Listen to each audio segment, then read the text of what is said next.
Today we are talking about the real story of Eve banned from the Bible. God lied about who she really is as we explore this banned text called On the Origin of the World that describes creation before the accounts that are described in the Bible. And it reveals that Eve is completely different and an absolute amazing character. This is excellent. You're going to really want to see this.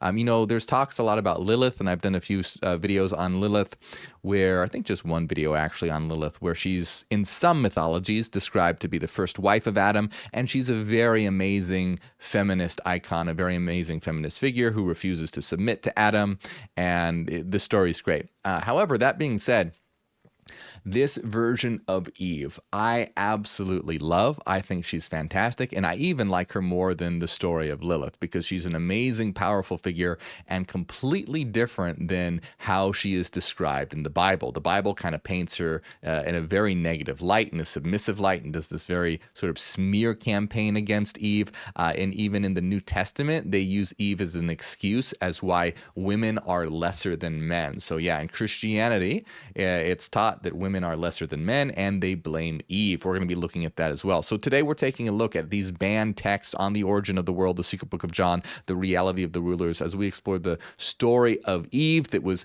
banned by the church, and it's amazing. And I want to show this real quick. I don't know if you can see this. I'll try and bring this on screen. Hopefully the camera focuses. This is a statue of Eve that I have, and I just absolutely love this powerful, powerful figure of Eve in this symbiotic relationship with the serpent. And what we're going to see later in some accounts of the Gnostic story, the serpent is actually Eve's higher self. And so I just absolutely love this symbolism of Eve's femininity and the power of the serpent coming together to form this very powerful archetype. I think it's beautiful. I think it's amazing. Holding the fruit of knowledge, the wisdom of the serpent, the feminine energy. I think it's beautiful.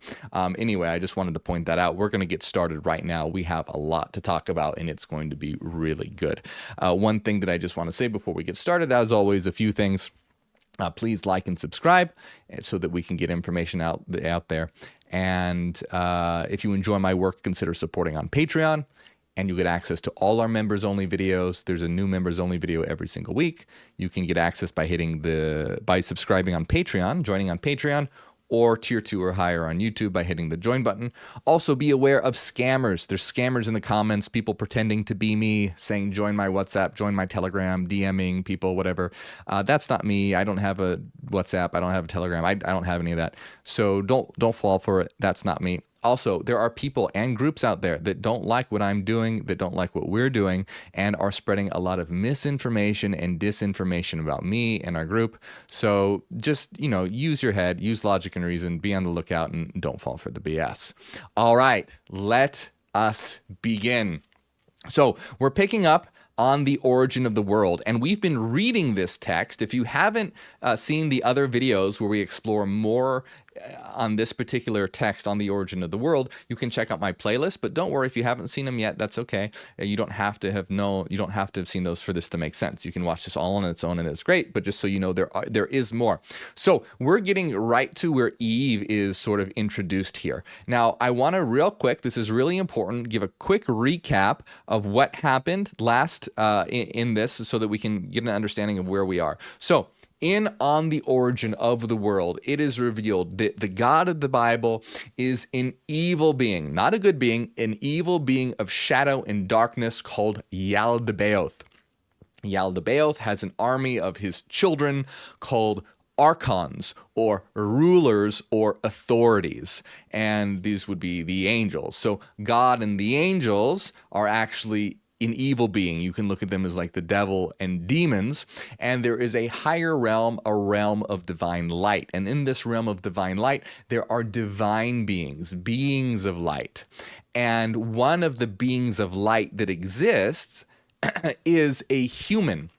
It's not a physical human, it is a spiritual human. And this spiritual human is more powerful than Yaldabaoth, than the God of the Bible. This spiritual human creates its own worlds and its own heavens.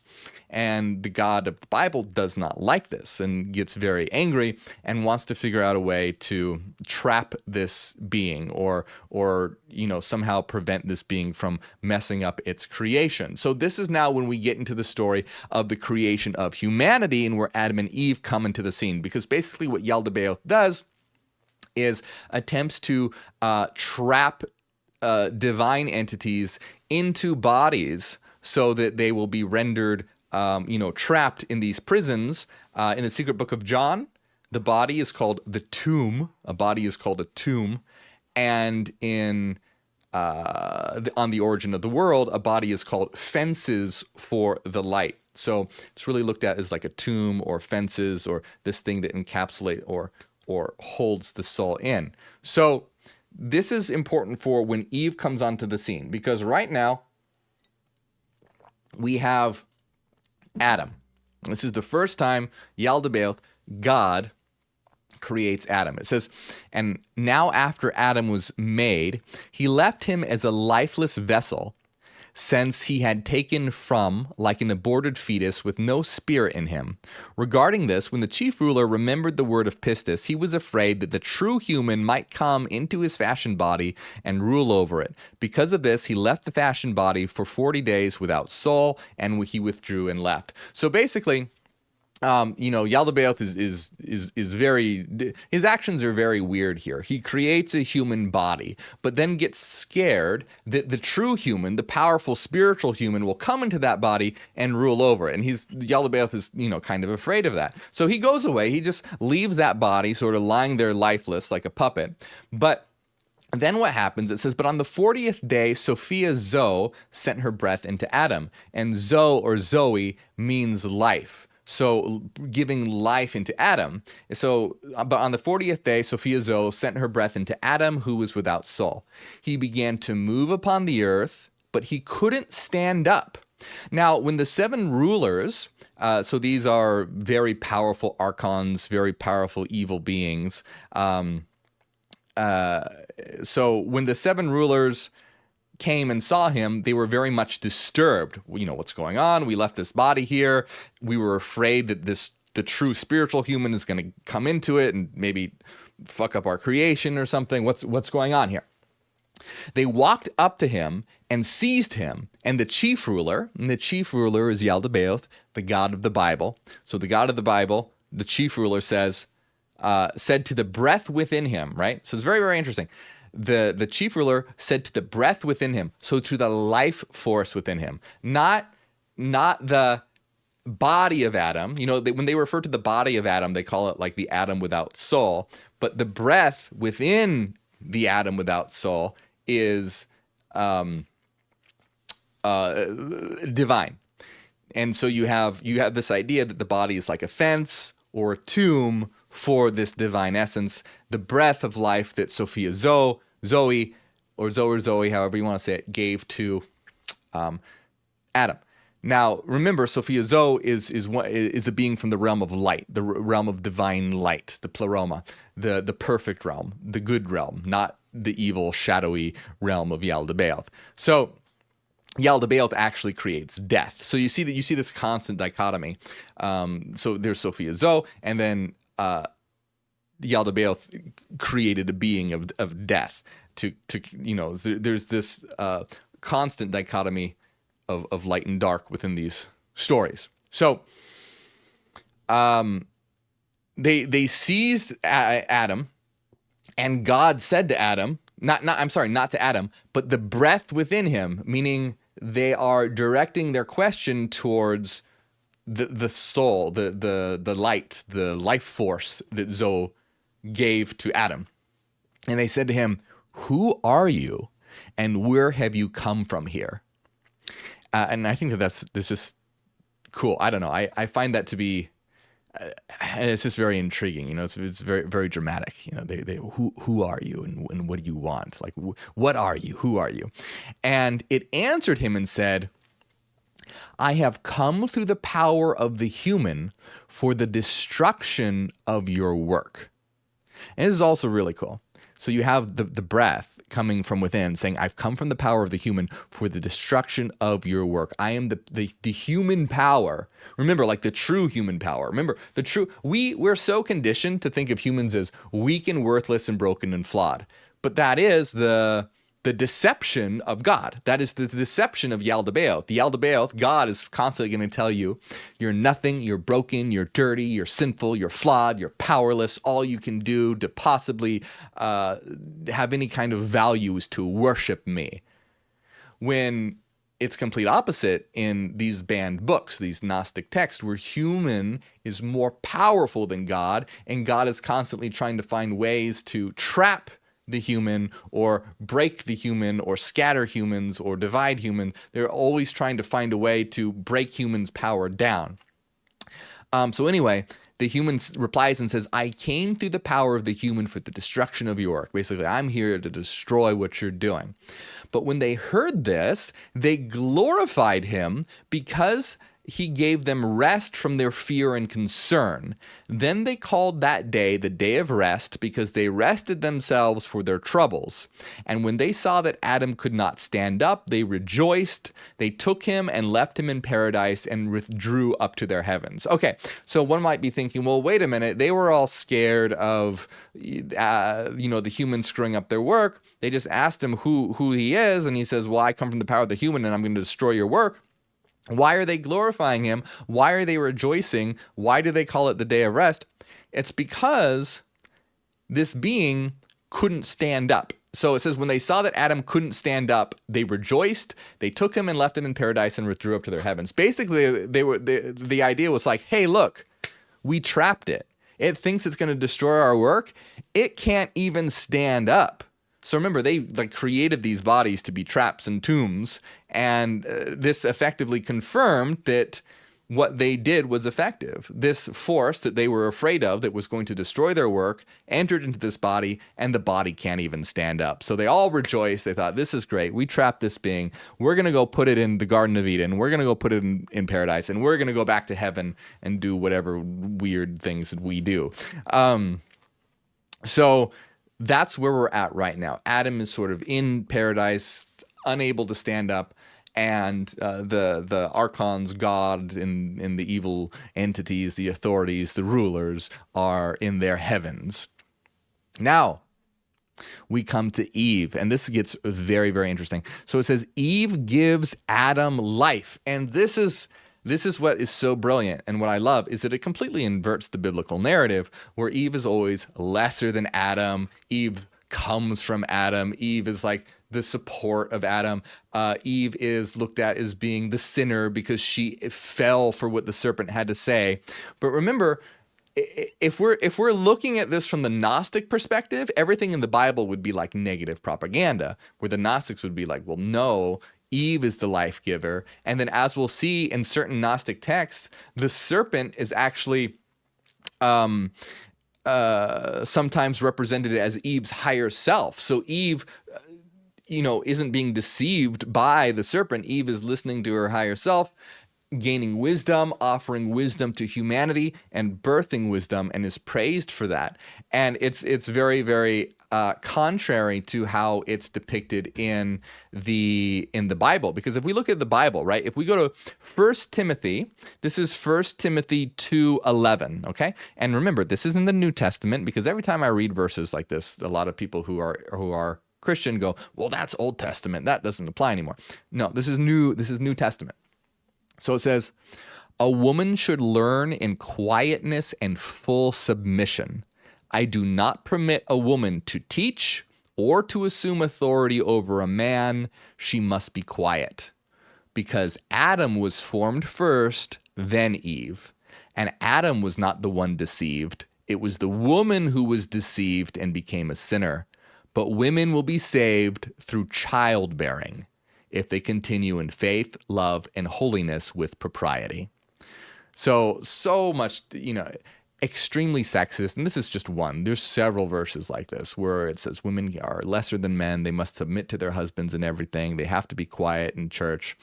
And it's because, according to the Bible, women are sinners. They were formed second, and they were deceived by the serpent. So The Gnostic Eve, on the other hand, is an extremely powerful figure. And so we see that Eve is the one who is going to give Adam life. So it says, after the day of rest, Sophia sent Zoe, again, another name for life, her daughter, who is called Eve. So here we have Zoe being Eve. Eve is Zoe in this case. Eve is life. So at that day of rest, Sophia sent Zoe, her daughter, who is called Eve, as an instructor to raise up Adam, in whom there was no soul, so that whom he would produce might become vessels of the light. When Eve saw her male partner cast down, she pitied him, and she said, Adam, live, rise up on the earth. Immediately, her word became an accomplished deed. For when Adam rose up, immediately he opened his eyes. When he saw her, he said, you will be called the mother of the living, because you are the one who gave me life. And I think that's beautiful. I think that's wonderful. I love this Gnostic Eve, who's this powerful spiritual being, the giver of life, and the mother of the living. Beautiful. And there's so much more that we're going to unpack here that I just find Eve to be one of my favorite characters in Gnosticism. Like I said, I like Lilith. Lilith comes from mythology. I mean, a lot of this is all mythology, but Lilith comes from like later mythology. And Lilith is cool. I like her. She's really interesting. But I really like this, powerful spiritual life giver who in sometimes is the serpent bringing knowledge to humanity. Super cool. I'm a big Eve fan. Yes, for sure. But here's okay. It's going to get even stranger here. I can't read this word. It says the cosmic rulers violate the earthly Eve. So this is the R word here. I cannot say this on stream, but they violate the earthly Eve. Now, this is a theme in a lot of the Gnostic texts. This happens on the origin of the world. It happens in the secret book of John, and it happens in the reality of the rulers. Okay, but let's go forward and see what happens, because it's interesting. Okay, it says, then the authorities were informed that their fashioned body was alive and had risen, and they were very much disturbed. Okay, so now they were, someone told the God and the archons and the devil. God is the devil. The Gnosticism, Yaldabaoth, the devil, they're all the same being. Yaldabaoth is an evil, demonic, devilish being. So Yaldabaoth and his archons are now disturbed because the Adam that they left basically like crippled in the garden has risen up. And this is going to be upsetting to them, because remember, they're afraid of Adam. They want Adam to be immobilized. And so let's see. I have a hair sticking up, and it's bothering me quite a lot. Oh, that's gonna annoy me. Why can't I get that to go down? There we go. Nope. Good enough. Whatever. Doesn't matter. Oh God, that's annoying me. Oh, I hate it. I hate it so much. It's probably been like that the whole time, and it doesn't matter. But now that I see it, oh, all right, there. Don't touch it. It's fine. Okay. So let's continue. So Adam is moving around. And they're like, what the hell? We left him crippled in the garden. Now we see he's moving around. What's going on? So they sent 7 archangels to see what happened. They came to Adam, and when they saw Eve speaking with him, they said to one another, what is this enlightened woman? For she truly resembles the likeness that appeared to us in the light. See, and this, I get excited about this. This is just really cool because it's so powerful, and it's so much the opposite of what we're told in the Bible, that we're just dirty, rotten, broken sinners. Women are less than men, blah, blah, blah. And here you have Eve, who gives life to Adam, the God and the archangels and whatever, they go, what's going on here? And they see her and go, who is this enlightened woman? And she resembles what they saw in the light, that powerful being, that human that made all the heavens and worlds that were better than theirs, and they were afraid that it was going to destroy their work.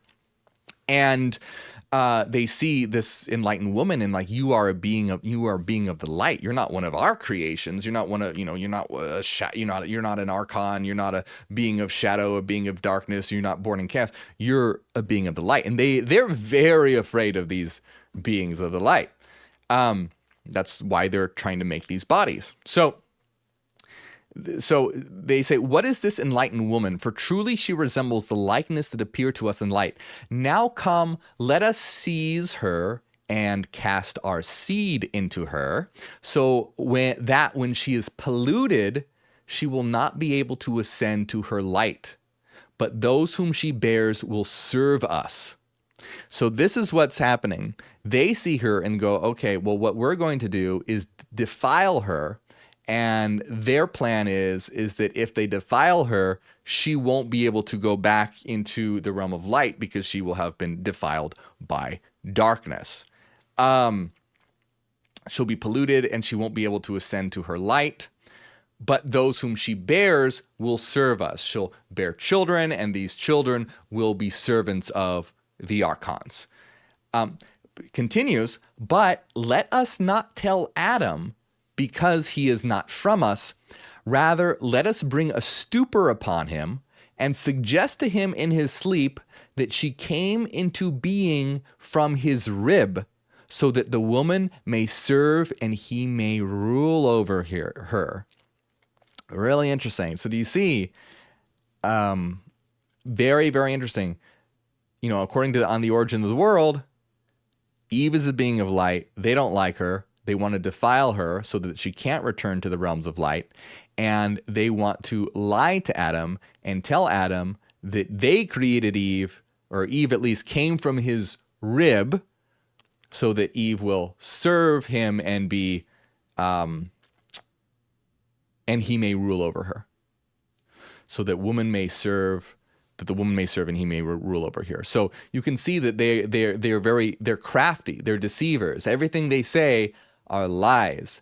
And the point of the Gnostics were like, the reason why the Gnostics wrote all these books were essentially like, look at what, if you read, the Bible didn't exist back then, but if you read these scriptures, you can see that clearly this being is an evil being, and they want to clearly highlight that in their works here. So it says, then Eve, since she existed as a power, and a power meaning a being from the divine light, then Eve, since she existed as a power, laughed at their false intentions. And again, Eve's so cool. She's such a badass. She sees what they're doing. She sees what they want to do, and she laughs at them.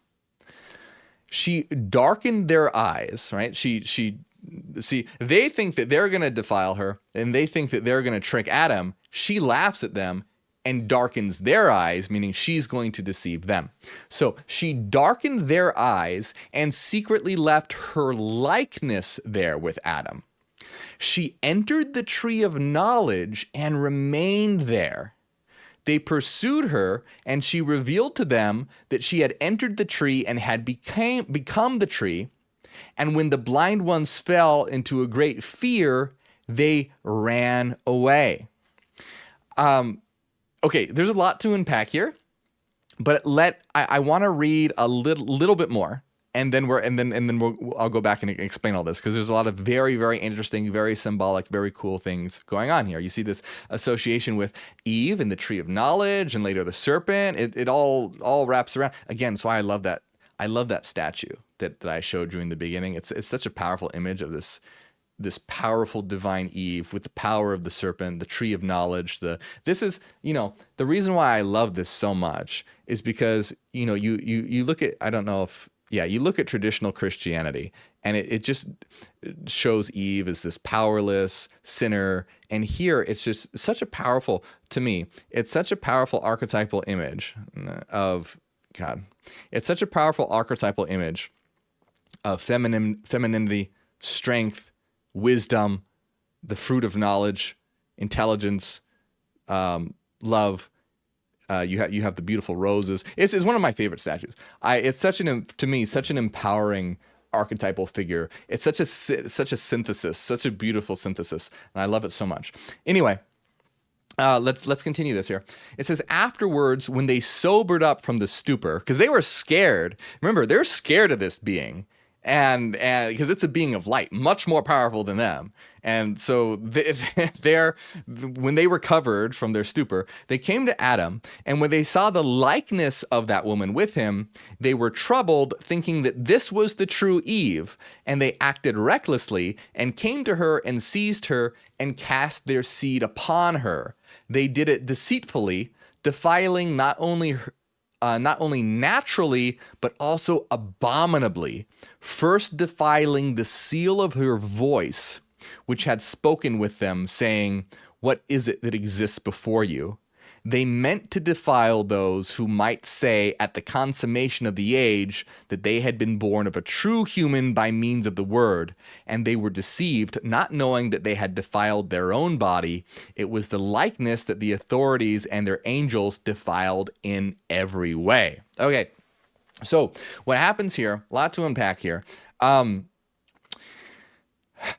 Okay, let's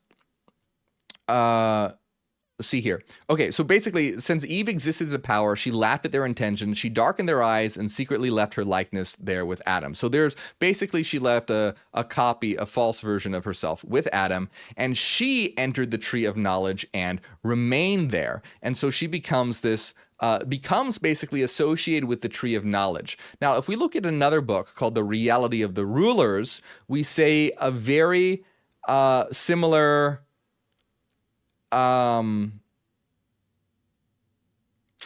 scenario. Let me see. Right. So then the authorities came up to their Adam. This is a different book now, but I want to show you the similarities. This is the Reality of the Rulers, another Gnostic text. And when they saw his female counterpart speaking with them, they became agitated with great agitation. It's very agitated. And they became enamored of her. They said to one another, "Come, let us sow our seed in her." And they pursued her. And she laughed at them for their witlessness and their blindness. Again, he was like, "You're a bunch of idiots, a bunch of fucking horny idiots." And in their clutches, she became a tree and left before them her shadowy reflection resembling herself, and they defiled it foully. And they defiled the stamp of her voice, so that by the form they had molded together with their own image, they had made themselves liable to condemnation.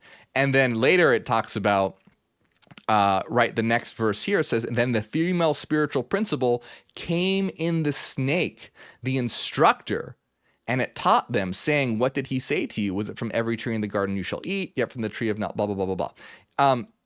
In other words, you have like Eve's higher self that becomes the tree of knowledge, and also becomes the instructor in the form of the snake.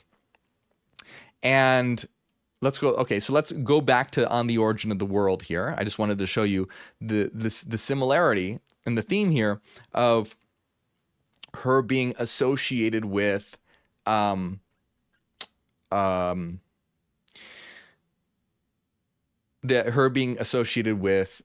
tree of knowledge and wisdom, etc.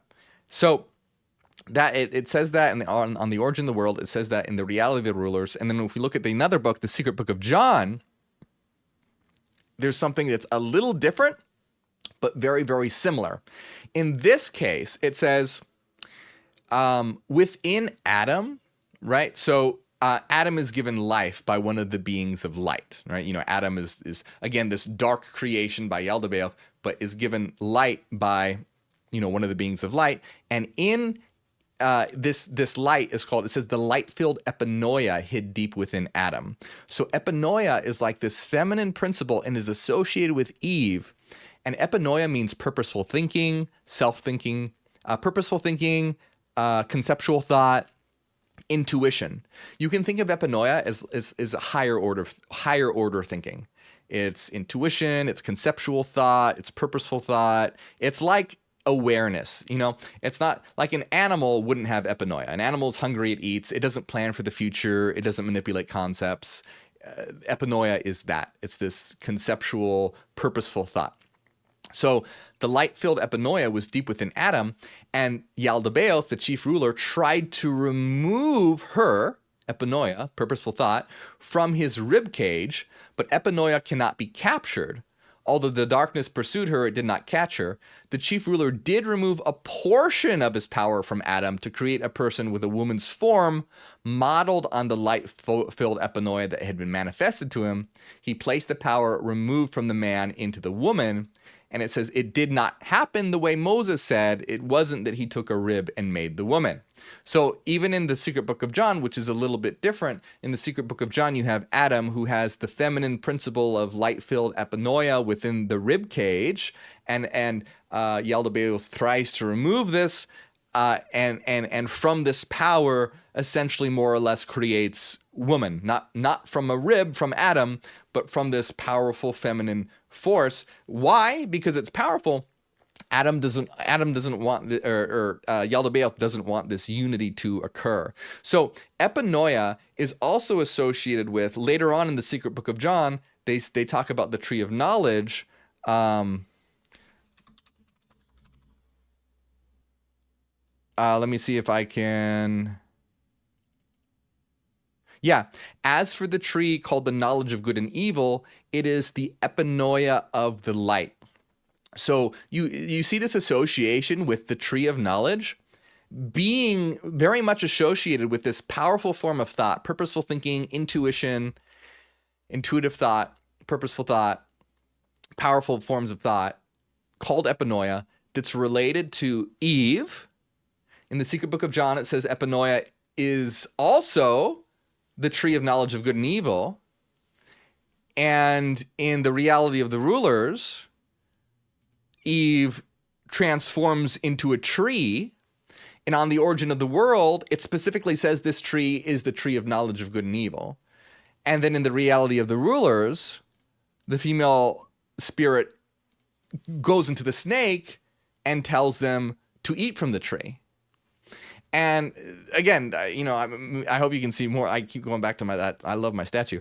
I hope you can see. It's just such a cool. I think it captures that essence so powerful of these like different aspects of Eve being like, first you do have the form, but you have the power of the tree of knowledge of good and evil, and you have the you have the feminine beauty, you have the serpentine wisdom, you have knowledge. It's just such a cool and powerful archetype. And see, that's why I like Lilith. I think Lilith is cool and a very cool story. But I really like, it's just such a strong, powerful. I think Lilith is really cool. But Lilith comes across as like this very, sort of like demonic and like angry demonic being.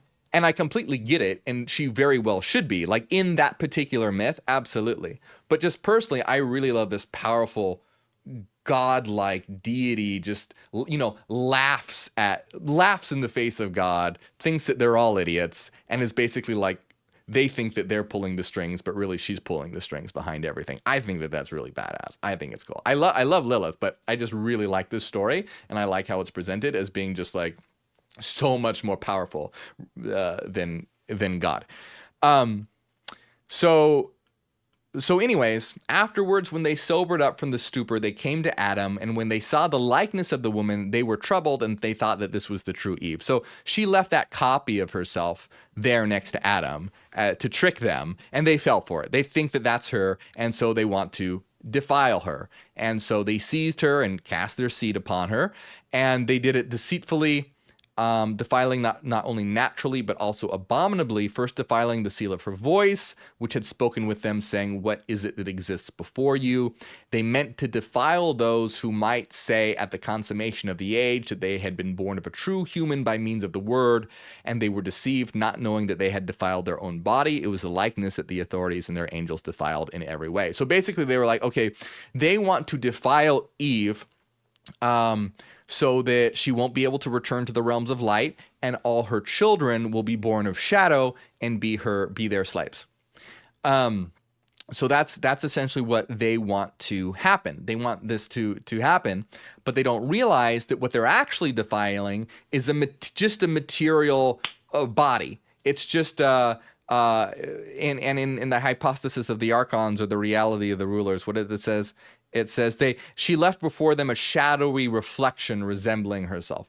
But on the origin of the world, it's something similar. She just left a likeness, and it says, but they were deceived because they didn't know that they had defiled their own body. So she left a material type of being there that is crafted in the manner of the beings of shadow, Yaldabaoth, the material beings. So in other words, they think that they're defiling a being of light. They're actually not. They're just defiling a piece of themselves, part of their own world. So they think that they're fucking themselves, literally. So.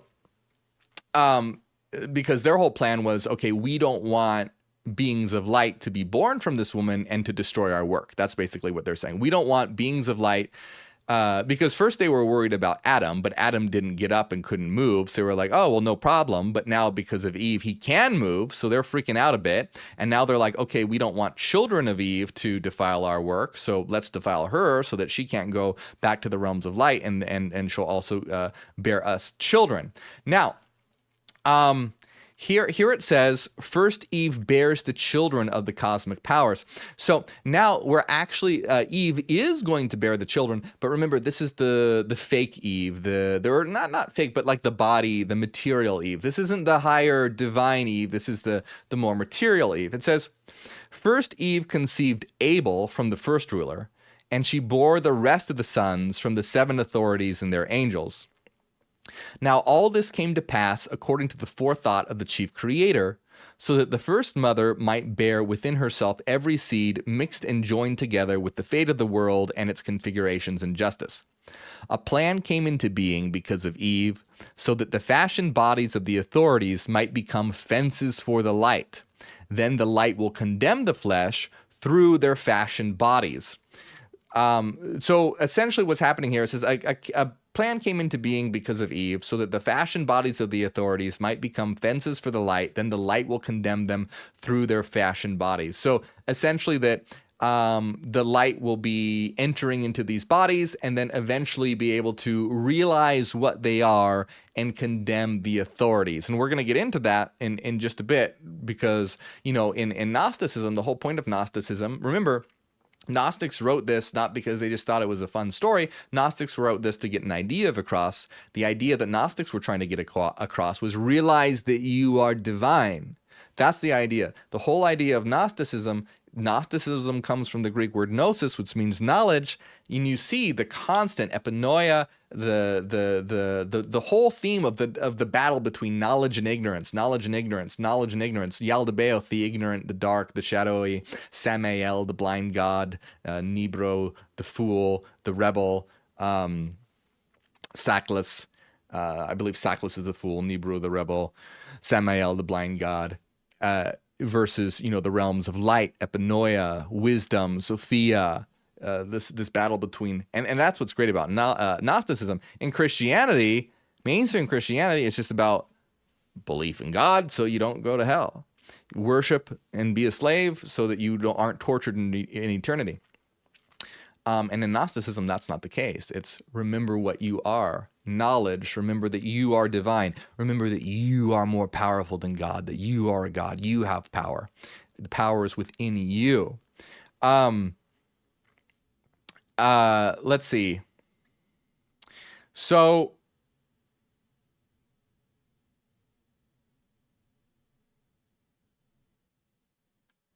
I just want to see how much more there is. Man, there's a lot of good stuff to say here. So let's talk about something real quick. So you have this idea in the Secret Book of John, something happened a little bit differently. So in the Secret Book of John,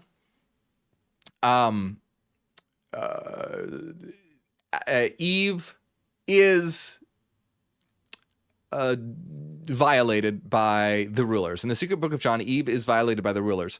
So if you're familiar with the Bible at all, you know that there's Cain and Abel, who are the sons of Adam and Eve. Well, in the secret book of John, it's like, well, Cain and Abel really doesn't come from Adam. Cain and Abel come from the violation of Eve. So there's not truly the unity of Adam and Eve. But Adam and Eve have a third son, which is from the union of Adam and Eve.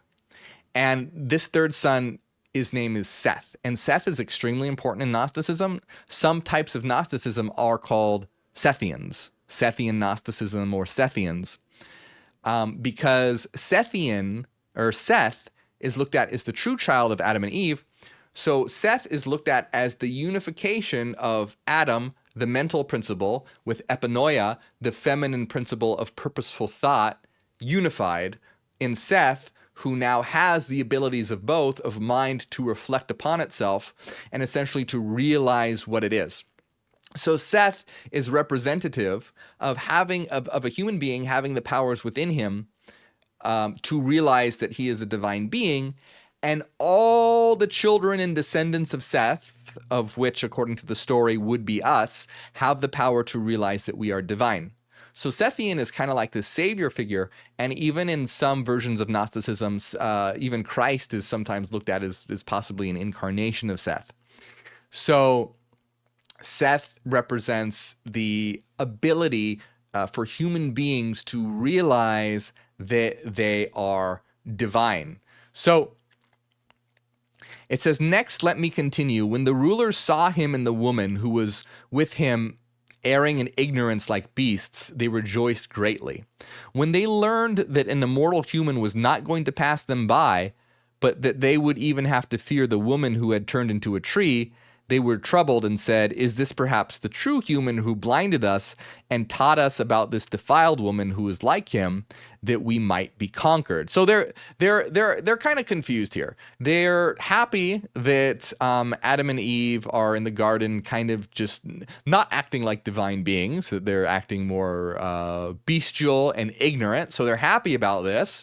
But they're troubled about that woman that turned into a tree, and that being, they're like, they're a little confused. They're not really sure. They're happy about some things, but also troubled by some others. So then the seven took counsel.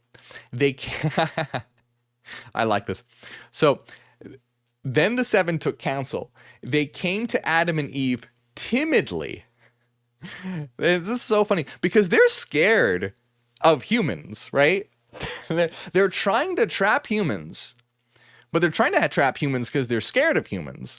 And so they're like, okay, well, we think we defiled Eve, but we did see her turn into a tree, and that was weird. And Adam did say he was going to destroy our work, but he couldn't even stand up. But then he did stand up. But look, they're acting like ignorant beasts right now. So they're a little confused. They're a little like, I don't know about these humans. So they kind of go, hey, Adam and Eve.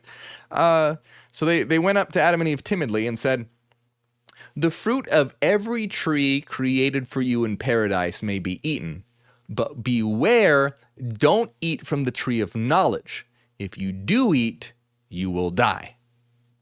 And after they gave them a great fright, they withdrew up to their authorities. And after they gave them a great fright, they withdrew. Okay, so a lot of interesting things to say here.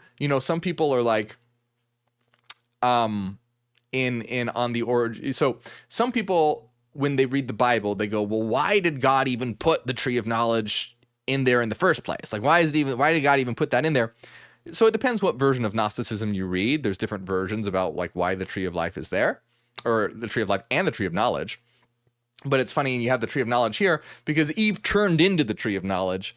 So they can't really do anything about that. That's there.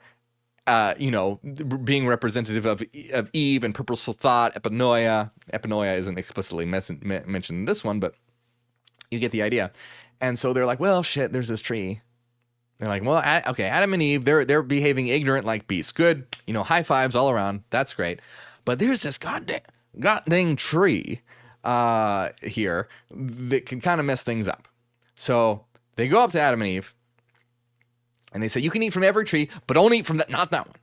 Don't eat from that one. If you do, you will die. And it says, after they gave them a great fright, they withdrew up to their authority. So they scared, hey, If you will die if you eat from that tree. Adam and Eve are like, oh my God, I don't want to die. What is dying? That sounds bad. So, Adam and Eve are frightened. They don't know what's going on. Because remember, they're in bodies and they're very ignorant. They don't really know what's going on. These are not the higher versions right now. So then came the one who was wiser than all the creatures, who was called the beast. So of course this is the serpent, and it's so interesting because it's called the instructor, and Gnosticism is cool. So and again, I want to point out, I don't agree with everything that Gnosticism says. I'm not a Gnostic. I'm Neogenian. I don't agree with everything Gnosticism says, but there's a lot of really cool themes in here. And so you have the tree of knowledge, you have the serpent, and you have Eve, and you have Christ, and they're all really related to each other in a very powerful way. Because Eve is associated with the tree, Eve is associated with the serpent. Christ is also this one who is like the instructor. Eve is called the instructor. In the secret book of John, it's Christ who caused Adam and Eve to eat from the tree of knowledge. So you have the higher force of Eve is almost like very much related to Christ. And in Gnosticism, Christ isn't like Jesus in the Bible, who you have to worship or else you go to hell. In Gnosticism, Christ is someone who brings knowledge, who again, incarnation of Seth, very much, possibly related to Eve in a certain way. They're very conflated, and it's all about knowledge, knowing yourself, know that you are God's, know that you are sons of the living Father, to put it in terms of the Gospel of Thomas, which is a different kind of Gnosticism, but another banned book. By the way, all these banned books that I've mentioned, I have playlists for all of them on my channel. Go watch them. They're really good if you're interested in this kind of thing. So anyway, let's see. Oh, I was just saying, I really like this interesting... And it says that they came to one who was wiser than all the creatures, who was called the beast. And earlier it said, if you watch the playlist, this was said earlier, that an instructor would come to the earth, but that the authorities would call it the beast so that humanity wouldn't listen to it. So this instructor comes, and the rulers, their plan is always, whenever the instructor comes, to call it the beast so that humans won't listen to it. It's it's just so perfect too, because when you look at modern Christianity, anything that has to do with knowledge and progression and like inclusiveness and harmony, what does Christianity do? It's the beast. It's the Antichrist. It's satanic. It's evil. It's of the devil. And you go look at these evil, satanic, terrible things and it's like, this is just, science or philosophy or inclusivity or not. It's just so perfect that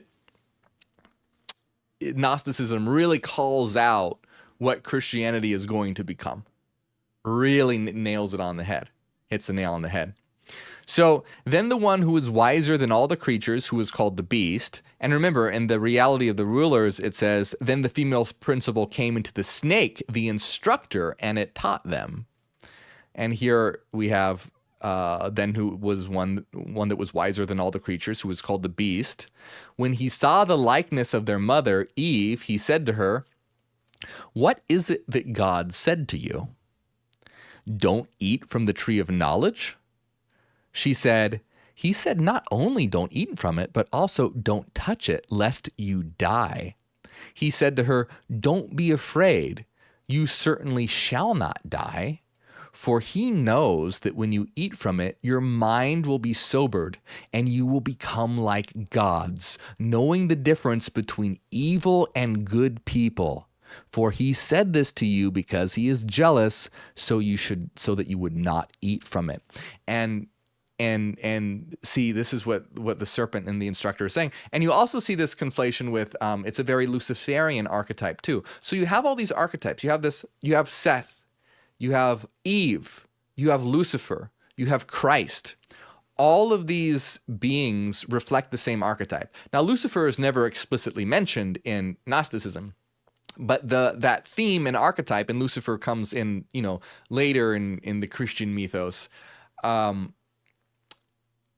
you see that these are clearly the same archetypes, the same patterns, this pattern of liberation, this pattern of knowledge, this pattern of the mind, this pattern of understanding, the power, the knowledge, the archetype of stepping into your own power, realizing what you are.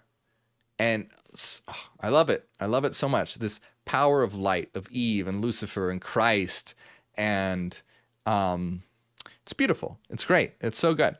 So, and just to clarify, if anyone is watching this for the first time and is not familiar with my work, I do not conflate Lucifer with the devil. Devil just means bad guy. So whenever you heard the word devil, think that it means bad guy. If you think that Lucifer is the bad guy, then you would say Lucifer is the devil. If you think that God is the bad guy, then you would say God is the devil. So I just want to point that out real quick. This figure of evil, this evil, bad, horned, devilish figure that chains humans up, I do not associate with Lucifer. I associate with the God of the Bible, because that's the evil being that chains beings and traps beings of light and is the very, essence of a satanic type of being. Anyway,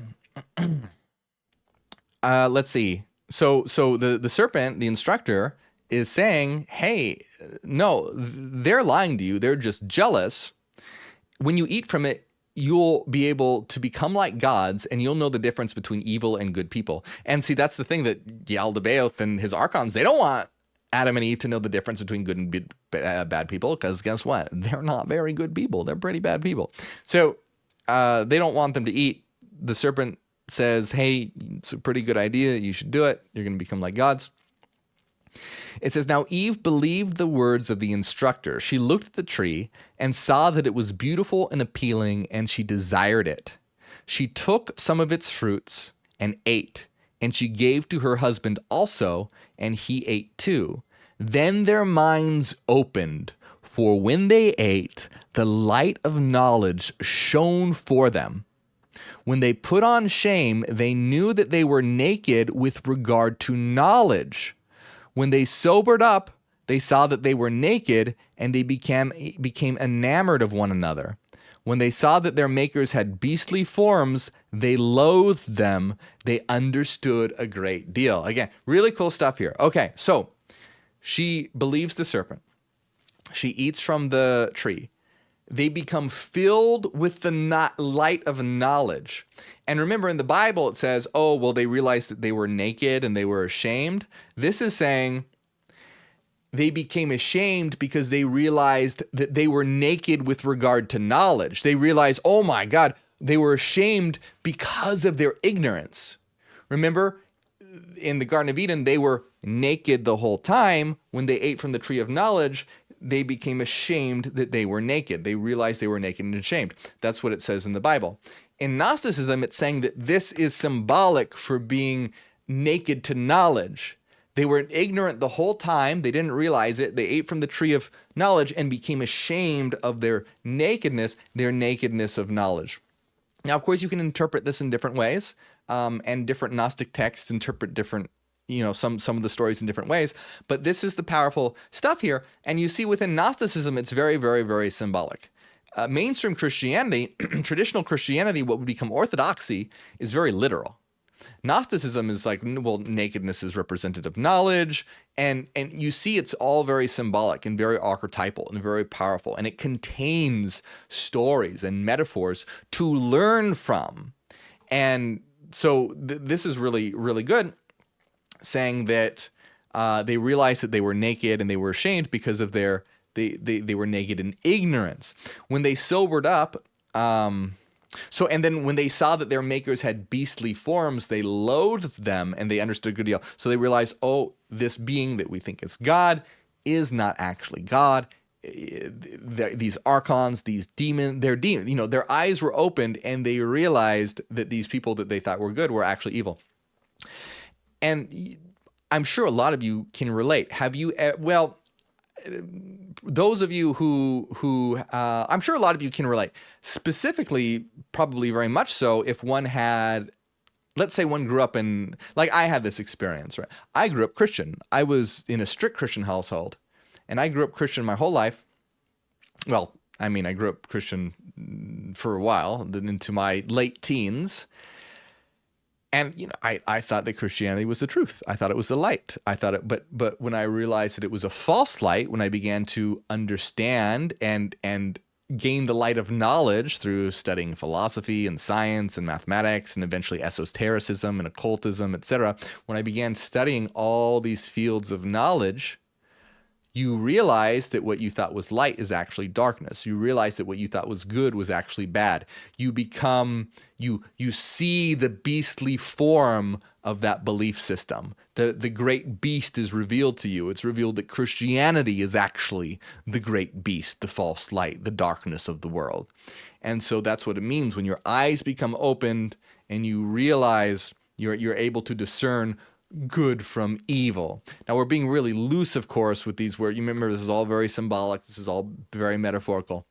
But you get the main idea. Seeing things that impede the world, impede consciousness, impede progress, and keep us in the grips of a patriarchal, oppressive society that denies our truth and our divinity. So,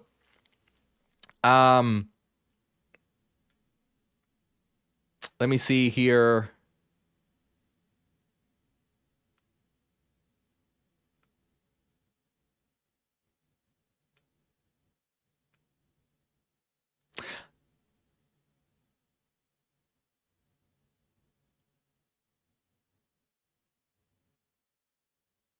Let's read a little. Okay. I'm just seeing where we want to pick up next time because there's some really interesting stuff coming.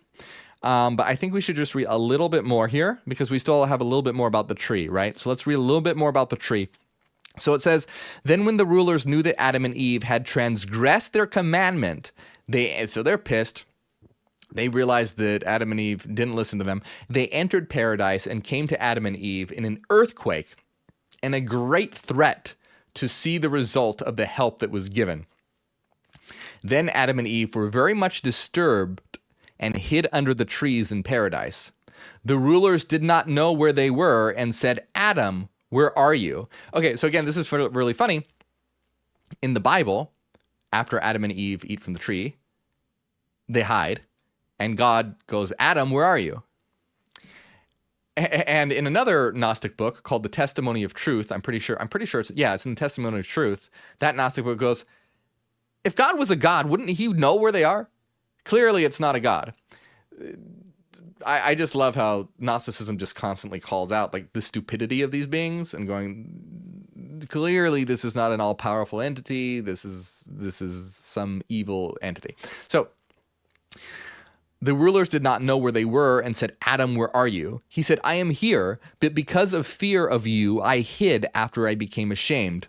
But they said to him in ignorance, who is the one who spoke to you of the shame that you put on, unless you ate from the tree?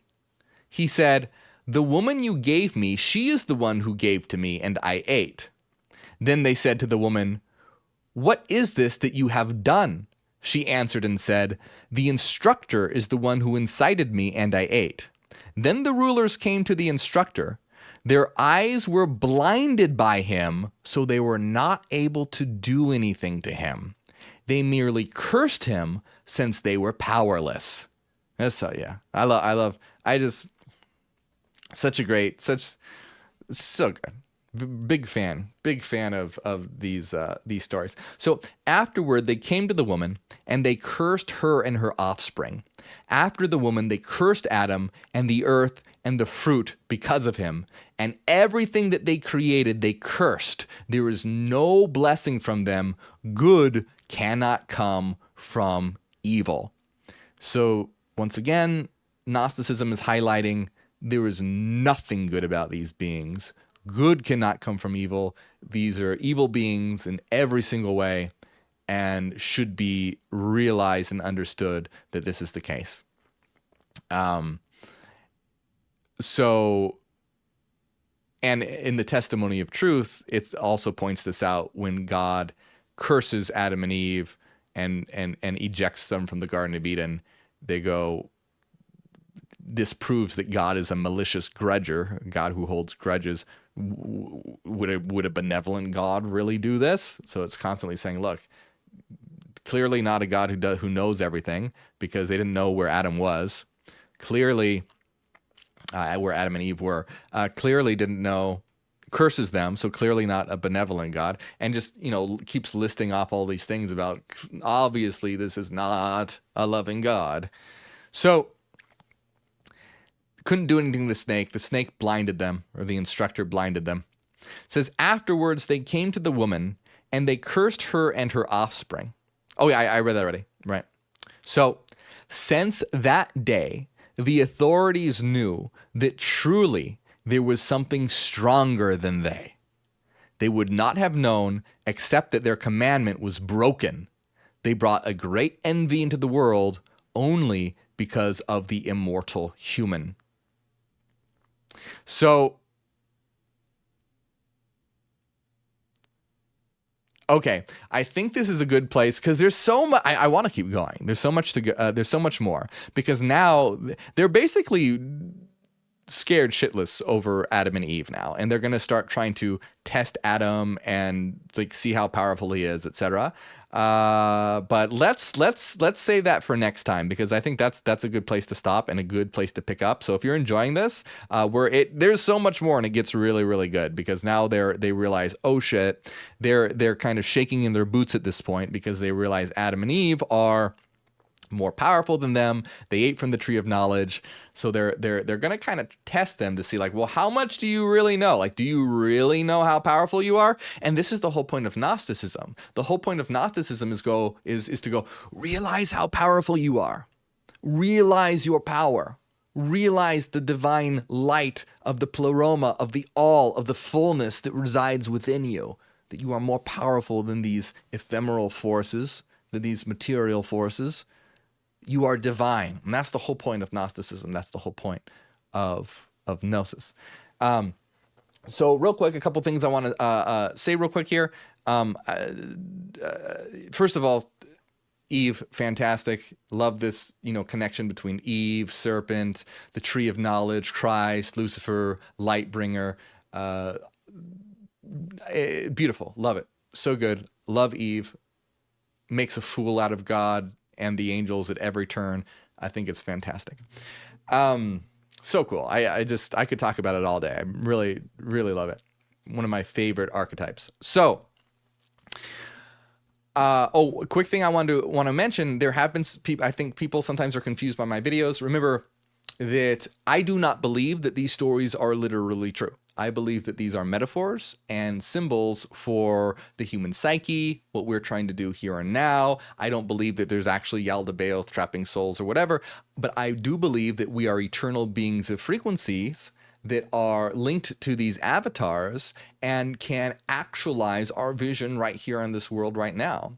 So in our system, the Neogenian system, we don't look at the material world as being evil per se, or our bodies as prisons per se, but as simply vehicles and our canvas to be able to create whatever we want. So we need to realize that we are divine beings, eternal beings, having this experience, and we need to make this experience better. We can create the kingdom of heaven right here, right now. And in a different Gnostic gospel, the Gospel of Thomas, The Gospel of Thomas doesn't look at the material world as evil. It looks at it as the kingdom of heaven. The kingdom of heaven is within you and all around you, meaning the kingdom of heaven is a state of mind, higher level of consciousness, and through that level of consciousness, we can create a new world right here, right now. So that perspective is closer to the Neogenian system, where we view reality as being expressions of our energetic frequency patterns, which we have the power to mold and shape when we come to the consciousness of realizing what we are and begin to work together to construct a new world. What kind of new world do we want to create as Neogenians? We want to create a teleocratic planetary civilization. Teleocratic means a purposeful citizenship where the purpose is to increase the quality of life for every individual and the collective. We can create a beautiful world right here, right now. Hey, if you enjoy my work, my friends, consider supporting on Patreon. It helps out a lot. You get access to all the members-only videos and new members-only video every single week. And as always, don't feel obligated to support monetarily. It's totally optional, and only do it if you feel good about it and you want to do it. There are plenty of free ways you can support by liking and subscribing and sharing. That helps a lot, so please do that. I do want to give a shout out to everyone who supports, especially Renaissance Fairy, Cassidy, Angela, the Halloween Mom, DB, Enki, Nusalina, Paul Rogers, Eric Fire, Masam, Ryan, Christopher Smith, and everyone else. Thank you very much.